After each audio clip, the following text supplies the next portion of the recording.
PDIP merasa diteror atas penetapan tersangka Sekretaris Jenderal, Sekjen, Hasto Kristianto oleh Komisi Pemberantasan Korupsi, KPK.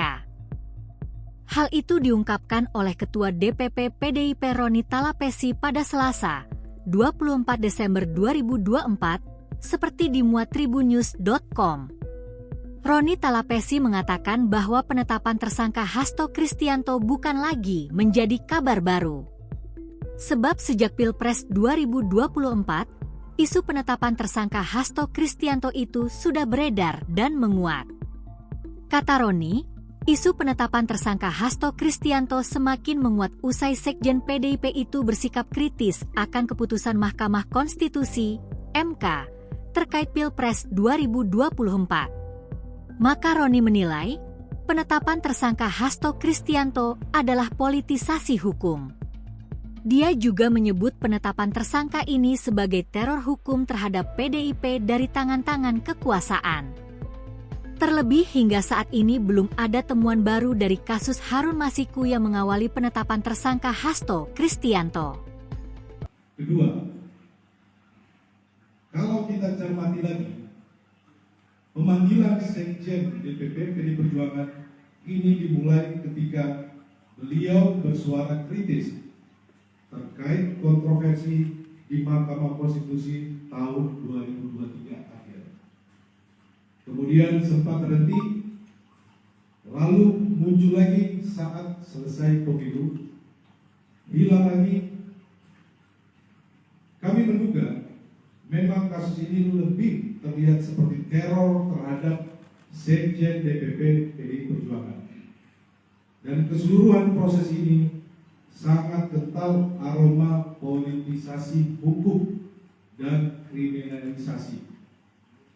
Beberapa indikasi yang dapat dilihat antara lain: pertama, adanya upaya pembentukan opini publik yang terus-menerus mengangkat isu Harun Masiku, baik melalui aksi-aksi demo di KPK maupun narasi sistematis di media sosial yang patut dicurigai dimobilisasi oleh pihak-pihak tertentu yang berkepentingan. Kedua, adanya upaya pembunuhan karakter terhadap Sekjen DPP PDI Perjuangan melalui framing dan narasi yang menyerang pribadi. Ketiga, pembocoran surat pemberitahuan dimulainya penyidikan atau SPDP yang bersifat rahasia kepada media massa publik sebelum surat tersebut diterima yang bersangkutan. Kami menduga ini adalah upaya cipta kondisi untuk mendapatkan simpati publik. Semua dapat dilihat dan dinilai oleh publik. Ketiga, kasus suap Harun Masiku telah bersifat inkrah atau disebut berkekuatan hukum tetap, dan para terdakwa bahkan sudah menyelesaikan masa hukuman. Seluruh proses persidangan mulai dari pengadilan tipikor hingga kasasi tidak ada satupun bukti yang mengkaitkan Sekjen DPP PDI Perjuangan dengan kasus suap Wahyu Setiawan.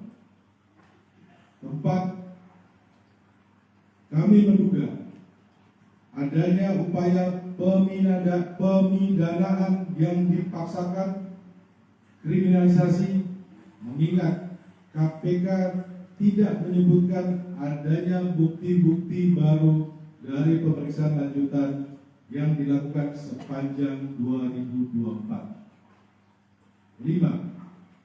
Dugaan kami pengenaan pasal obstruction of justice hanya formalitas teknik hukum saja. Alasan sesungguhnya dari menjadikan Sekjen DPP PDI Perjuangan sebagai tersangka adalah motif politik, terutama karena Sekjen DPP PDI Perjuangan tegas menyatakan sikap-sikap politik partai menentang upaya-upaya yang merusak demokrasi, konstitusi, juga terhadap cawe-cawe penyalahgunaan kekuasaan atau abuse of power di penghujung kekuasaan mantan Presiden Joko Widodo. Bahkan sikap tegas ini baru terjadi minggu lalu ketika partai mengambil sikap yang tegas dengan memecat 3 kader yang dinilai telah merusak demokrasi dan konstitusi. 6. Politisasi hukum terhadap Sekjen DPP PDI Perjuangan ini juga diperparah dengan bocornya SPDP kepada media massa yang seharusnya bersifat rahasia, yang harusnya hanya diberikan kepada pihak terkait. 7. PDI Perjuangan dan Sekjen DPP PDI Perjuangan telah dan akan selalu mentaati proses hukum dan bersifat kooperatif. 8. PDI Perjuangan lahir dari cita-cita besar membawa Republik ini berjalan di atas rel demokrasi dengan prinsip negara hukum yang adil dan transparan. Yang terjadi saat ini adalah politisasi hukum. 9.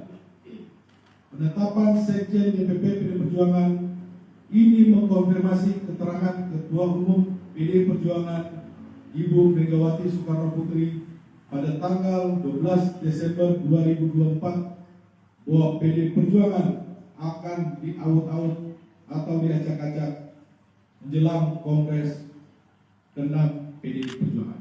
Download Tribun X sekarang, menghadirkan lokal menjadi Indonesia.